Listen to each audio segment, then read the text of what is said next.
Hello प्यारे विद्यार्थियों, आज हम आपके लिए बहुत ही महत्वपूर्ण वीडियो लेकर आए हैं जो कि एग्ज़ाम की दृष्टि से बहुत ही महत्वपूर्ण है।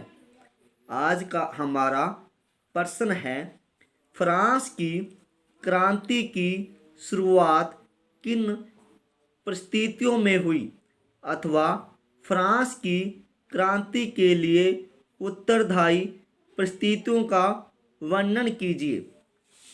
फ्रांसीसी क्रांति यूरोप के इतिहास की महान घटना थी। यूरोप के इतिहास में इतनी बड़ी क्रांति पहले कभी नहीं हुई थी। भले ही यह क्रांति 1789 ईस्वी में आरंभ हुई, लेकिन इसकी पृष्ठभूमि पहले ही तैयार हो चुकी थी। उन दिनों में फ्रांस के राजा, दरबारी तथा सेना अधिकारी आम जनता का खून चूस रहे थे। उनको कोई कर नहीं देना पड़ता था, लेकिन आम जनता भारी कर देती थी। आम जनता, आम आदमी योग्यता होने पर भी उच्च पद प्राप्त नहीं कर सकता था। किसान का जीवन तो दास्ता में ही गुजर जाता था। उसने जीवन में कभी सुख की सांस नहीं ली। 1789 ईस्वी में यह स्थिति ज़्यादा गंभीर हो गई और क्रांति शुरू हो गई। इसके निम्नलिखित कारण थे। पहले कारण में हम राजनीतिक कारण के बारे में पढ़ेंगे, जिन कारणों की वजह से फ्रांसीसी क्रांति प्रारंभ हुई। पहला, फ्रांस की राजा स्वेच्छाचारी थे और दैवीय अधिकारों में विश्वास रखते थे। फ्रांस के जो राजा थे वह कहते थे कि ये सभी अधिकार उन्हें दैवीय रूप में प्राप्त हुए हैं।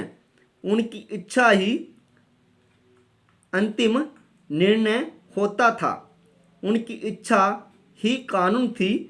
उनकी इच्छा होती तो वह युद्ध करते थे। इच्छा होने पर संधि, मतलब कि फ्रांसीसी राजा अपने आप को दैवीय रूप समझते थे। आम जनता को कर देने पड़ते थे, जबकि दरबारी और अधिकारी कर नहीं देते थे। शासन सभी के लिए समान रूप से नहीं होता था। उसमें एक का अभाव था। कहने का मतलब हुआ कि जो राजा के दरबार में अधिकारी होते थे, सेनाधिकारी होते थे, दरबारी होते थे, उन्हें कोई कर नहीं देना पड़ता था, जबकि आम जनता को भारी कर देना पड़ता था।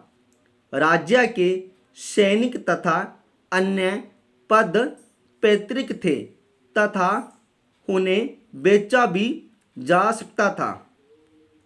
इसका मतलब हुआ कि राजा के दरबार में जो सैनिक होता था, आने वाले समय में उसका बेटा ही सैनिक बन सकता था।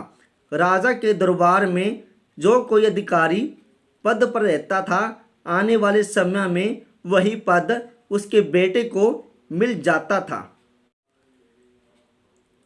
शासन में भ्रष्टाचार का बोलबाला था। सेना फ्रांस के शासन से संतुष्ट नहीं थी।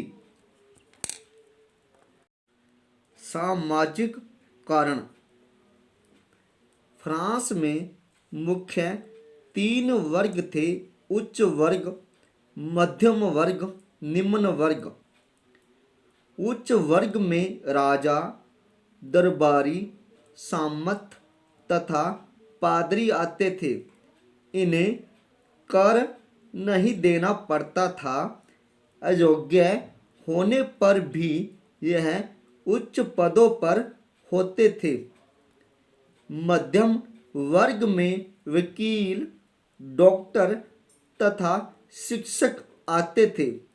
इन्हें योग्य होने पर भी उच्च पद नहीं दिए जाते थे। निम्न वर्ग में आम जनता आती थी। इनको कर भी देना पड़ता था और इनका शोषण भी होता था।